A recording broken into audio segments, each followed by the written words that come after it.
Nuestra aportación a este tercer Congreso Mundial sobre Infancia y Adolescencia lleva por título Repensando espacios y tejiendo relaciones en educación infantil. Esta aportación se inserta en una investigación más amplia que trata de conocer y comprender, desde un planteamiento de investigación cualitativa, el juego como derecho y medio natural de aprendizaje del niño y de la niña, y explorar cómo la actividad lúdica ofrece diversidad de oportunidades de creación y de relación. En concreto, esta experiencia se centra en dos microespacios, el jardín de primavera y pintamos un ramo de lavanda. Entendemos el aula de educación infantil como un espacio lleno de posibilidades donde se piensan diferentes propuestas de espacios y de juego. El aula es un espacio ambiente de relaciones y de complejidad que da respuesta a las diferentes necesidades de movimiento, relación, descubrimiento y aprendizaje de los infantes.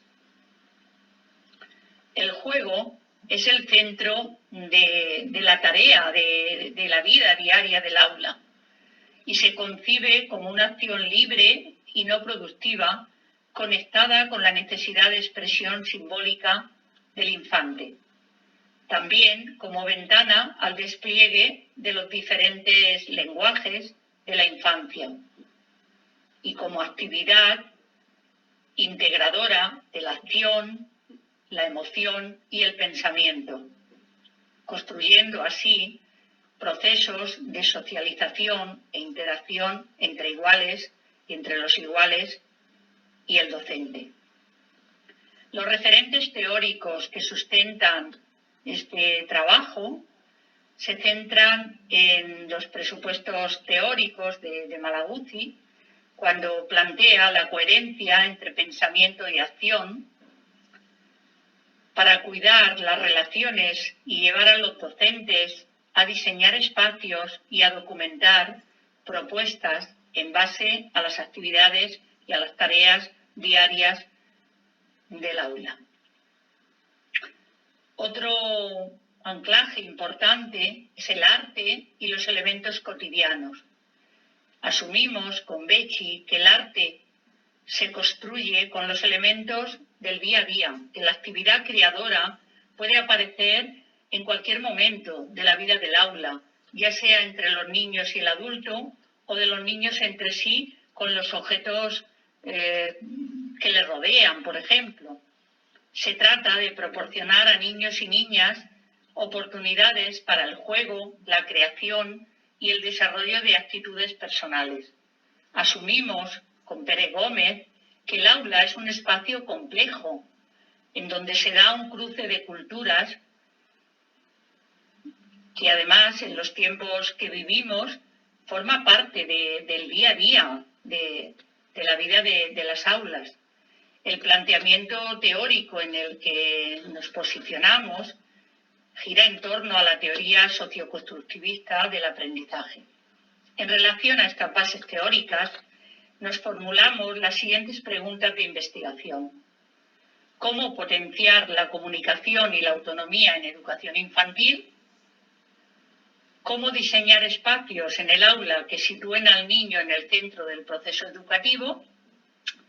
Y también otra cuestión que nos preocupa mucho es de qué manera la creación de espacios permite y facilita a la maestra y al maestro observar desde cerca la construcción de saberes y los procesos de aprendizaje de los niños y niñas. El contexto de esta experiencia nos sitúa en un aula de 4 años que acoge a niños y niñas de un centro público del extrarradio de la ciudad de Valencia, España.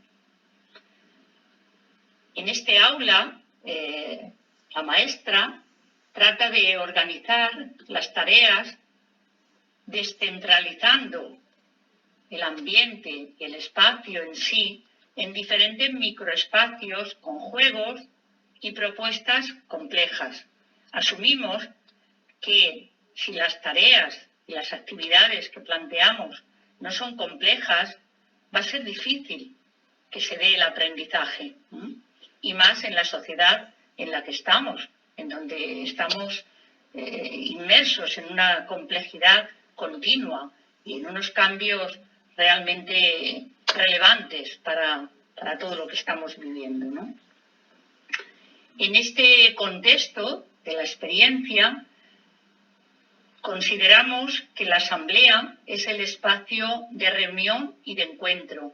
Es el foro que nos permite, nos facilita la organización de la vida en el grupo, donde se comparten experiencias, donde expresamos nuestros sentimientos, donde gestionamos la vida del aula y tomamos decisiones, evidentemente, decisiones que son compartidas entre todos y todas. De esta forma, el aula empieza a transformarse en varios de sus microespacios, en concreto, el jardín de primavera y la propuesta de pintura en acuarela en el espacio del mini atelier de arte. La foto que vemos un ejemplo de, un modelo, una maceta de las que aparecerán más tarde en el jardín de primavera. El desarrollo de esta experiencia se va a centrar, pues, en estos dos microespacios. Por una parte, del microespacio sensorial, jardín de primavera, que tal como pueden comprobar en las fotografías que se adjuntan, se preparan los materiales que se utilizarán teniendo en cuenta posibilidades y relaciones que se puedan establecer entre ellos. Se presenta la mesa sensorial en el aula de una forma estética que realmente invita al juego, al cuidado y a la posterior organización. Ha sido una situación muy grata que los niños y las niñas han vivenciado y podemos decir que han disfrutado. Y esto es muy importante en educación infantil. Bueno, debería serlo en todas las etapas del sistema educativo. Bien, este microespacio sensorial de jardín de primavera es una propuesta de exploración y de experimentación con lentejas y con pequeños utensilios de jardinería, recreando así un pequeño jardín que por sugerencia de los propios niños se denominó Jardín de la Primavera. Fueron ellos los que decidieron el nombre que le íbamos a poner.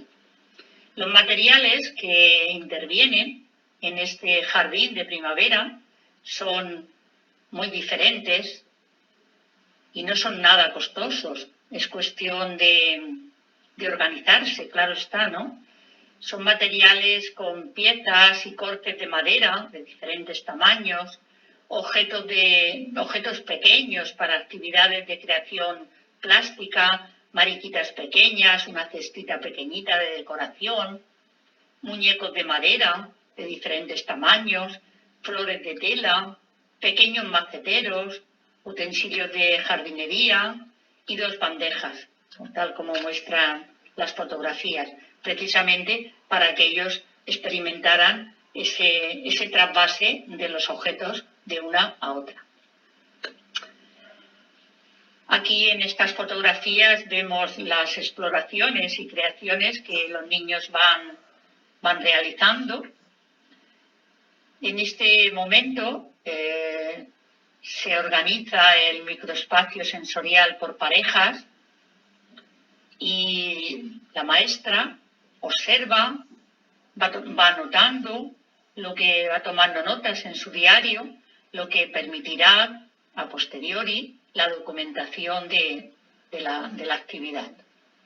Las primeras acciones llegan con la exploración mediante el tacto de las lentejas al natural. Algunos niños no las habían tocado nunca, por ejemplo, hundiendo las manos en ellas. Las lentejas tienen esa sensación resbaladiza, son pequeñitas, ¿no? desiguales, algo que sobre eso vamos hablando y ellos van mostrando sus opiniones al respecto y es un momento muy interesante. Luego tienen la oportunidad de experimentar el uso de los utensilios, haciendo los trasvases de una bandeja a la otra. Es un momento de diálogo, de conversaciones muy especiales, muy emocionantes, ¿no? Y evidentemente, pues cada pareja habla de lo que le interesa. En este momento el papel de la maestra pues es de observación, de anotar aspectos, de hacer preguntas. Se trata de disfrutar el momento también. Empiezan a surgir pequeñas creaciones estéticas y conforme van avanzando, observamos cómo ellos también se van emocionando y van apareciendo nuevas narrativas. Evidentemente, a posteriori, una vez que hemos pasado por ese proceso de experimentación, en la asamblea, con el grupo clase, se comparten las experiencias, las sensaciones que cada uno de nosotros y nosotras hemos tenido a través del tacto con las lentejas. Hay niños, como decía, que no las habían palpado, no las habían tocado nunca, ¿no? Aunque sí que les gustan en la comida. Ahí aparece ya pues todo el tema de por qué te gustan las lentejas, qué pasa cuando no te las comes. Bueno, pues situaciones interesantes para conocer de lo que ellos opinan al respecto, ¿no? Surgen preguntas alrededor de esta legumbre, ¿por qué es tan pequeña? Es diferente a los garbanzos, que son redondos, esta es más blandita, o otro dice, no, esta es más dura y resbala. Hay diferentes apreciaciones.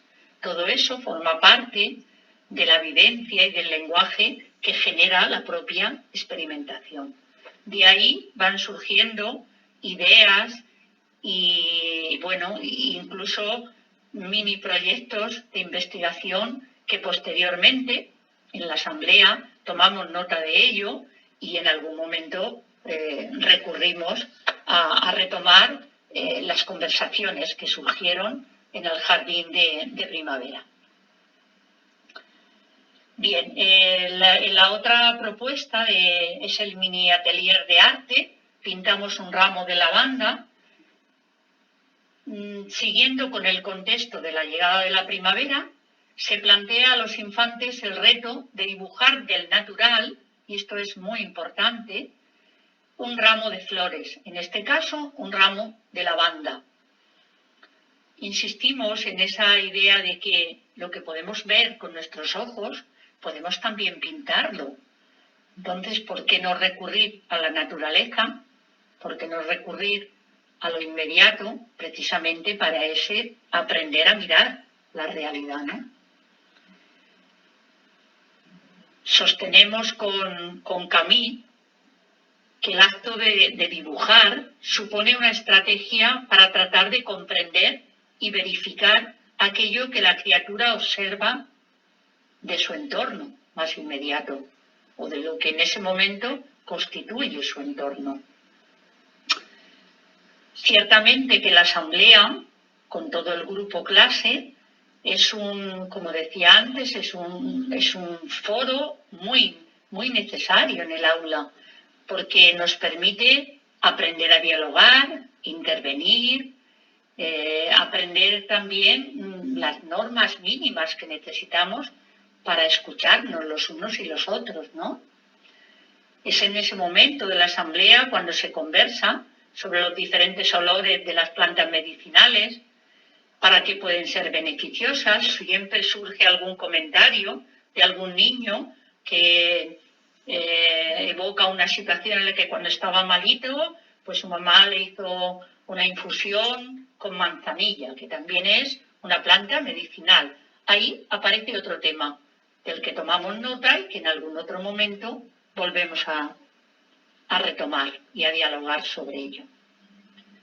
Se lanza la propuesta de dibujar una de estas plantas en el microespacio del atelier de arte y realmente en pequeño grupo se genera una conversación y un diálogo interesantísimos, ¿no? los niños y las niñas observan cómo es la planta, cómo deciden cómo van a empezar a dibujarla.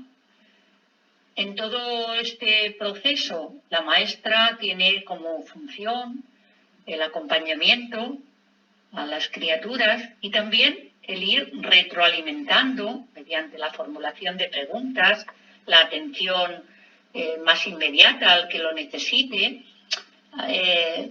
Sostenemos esa idea de que necesitamos esa pedagogía de la distancia corta de la que nos habla Freire, ¿no? Tras los primeros trazos, tal como en estas fotos que estamos viendo, vemos que los niños están muy centrados en la tarea, y es que, como sostiene Camus, otra manera de estimular a los niños y a las niñas a pensar y a crear es darles la oportunidad de tomar decisiones. Han de decidir cómo van a dibujar la banda, por dónde van a empezar, ¿no? Entonces experimentan con las posibilidades del color, por ejemplo. Empiezan a trazar, a realizar, sus primeros trazos. Surgen comentarios entre ellos. Por ejemplo, una niña dice: yo le voy a añadir el paisaje, y añade el sol que en ese momento está entrando por la ventana. Tienen la oportunidad de experimentar el reto de mezclar colores, que siempre hay niños que les gusta mucho y hay otros niños que les pone nerviosos, porque claro, indudablemente se van a manchar las manos, pero es que es preciso también mancharse, ¿no?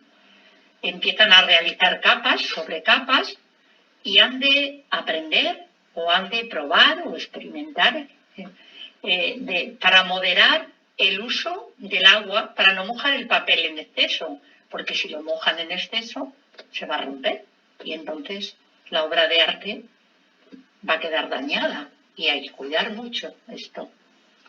También el juego tiene la posibilidad de jugar con la transparencia que permite la acuarela, por ejemplo, ¿no? Se generan patrones de color de forma intuitiva, empiezan a mezclar colores, empiezan a comprobar qué resulta del azul y el marrón, o de dónde sale el verde, o qué pasa si mezclo el rojo y el amarillo. Se trata de que tengan la oportunidad de explorar el efecto del agua y su influencia en propiedades como la oscuridad y la saturación del color. En esta foto podemos ver cómo hay una niña que dice: son muy pequeñas sus flores. Y cuando empieza a dibujar es cuando se da cuenta de ello. Sin embargo, otro niño dice: yo voy a empezar por aquí. Y empieza por el pequeño jarrón que sostiene el tallo. Es otra mirada diferente. Trabajando, proporcionando la posibilidad de que los niños puedan pensar y crear, le damos la oportunidad de tener diferentes opiniones, de tomar diferentes opciones y además aprender a justificarlo. En todo este proceso, la maestra documenta la experiencia, recoge las impresiones de los niños y las niñas para luego poder además conversar con ellos y de alguna manera sacar a colación pues todo lo que ha pasado en ese momento, que estábamos tan metidos cada uno en nuestro trabajo, ¿no? Es una manera de reelaborar el conocimiento.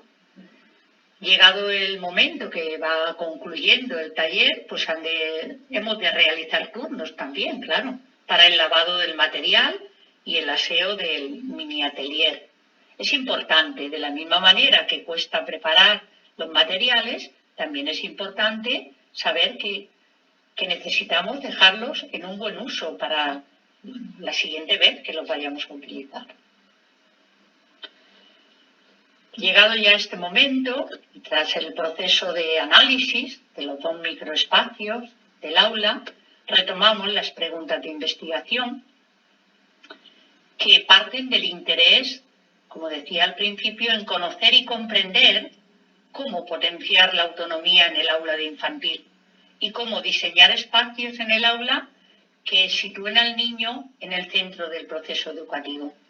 Tal como muestra la organización del aula, en esta foto que tienen ustedes a su derecha, están señalizados los diferentes espacios y esto es importante para que los niños también puedan acceder a ellos pues, de la forma más adecuada, ¿no? En esta organización de aula se prioriza la descentralización con el objetivo precisamente de desarrollar la autonomía en el aula, en la medida que facilita que se sientan que pertenecen a ese aula, que les dé seguridad y calma. Cada niño necesita un tiempo para hacer sus tareas y ese tiempo hemos de propiciarlo los docentes, ¿no? Los microespacios, tanto el del jardín de la primavera como el del dibujo de la banda, son pequeños escenarios de interacción que han provocado en este caso juego y comunicación y que responden a las necesidades de exploración, relación y simbolización de los niños y las niñas. Y la otra de las preguntas que nos hacíamos, la formulábamos así: ¿de qué manera la creación de espacios permite o facilita al docente observar cómo se construye el saber y los procesos de aprendizaje de los niños y las niñas? Después de la implementación de la experiencia que les presentamos, constatamos que los espacios provocadores y abiertos a retos y a la comunicación en pequeño grupo responden a una actitud docente que evidentemente confía en las potencialidades de los infantes y por lo tanto permite desarrollar la autonomía de todos los alumnos y alumnas que tenemos en clase, la autonomía del grupo clase. Favorecen además estos espacios abiertos la observación por parte del docente para ir más allá del mirar y pasar a aprender a escuchar, a formular hipótesis, a indagar precisamente en ese tejido relacional y en los procesos de enseñanza-aprendizaje que se generan en el pequeño grupo, otorgando así sentido y funcionalidad a las actuaciones de los niños y niñas y dando visibilidad e identidad a lo que hacemos cada día en el aula. La vida del aula es muy importante y los niños pueden llegar a tener conciencia de ello si les damos ese modelo, si lo dialogamos con ellos, si intercambiamos ese punto de vista. Necesitan saber también lo que pensamos sobre lo que ellos hacen. Y eso consideramos que es, que es muy relevante, es muy importante. A continuación, se muestran las referencias bibliográficas que son básicas en el estudio y en la experiencia realizada y que después ustedes podrán consultar cuando tengan acceso al texto completo de este trabajo. Y para finalizar, estamos de acuerdo con Trueba, con Beatriz Trueba, cuando nos dice, nos apunta que el espacio está lleno de mensajes silenciosos que nos habla al oído a los niños y a los adultos y que expresa y delata la acción educativa, tanto si somos conscientes como si no. Nos susurra al oído a niños y niñas sugerencias de acción e intervención.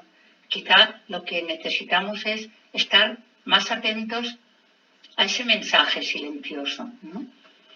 En esta experiencia hemos tratado de narrar y dejar testimonio de las historias de vida que se tejen y entretejen en la compleja cotidianidad del espacio del aula de educación infantil.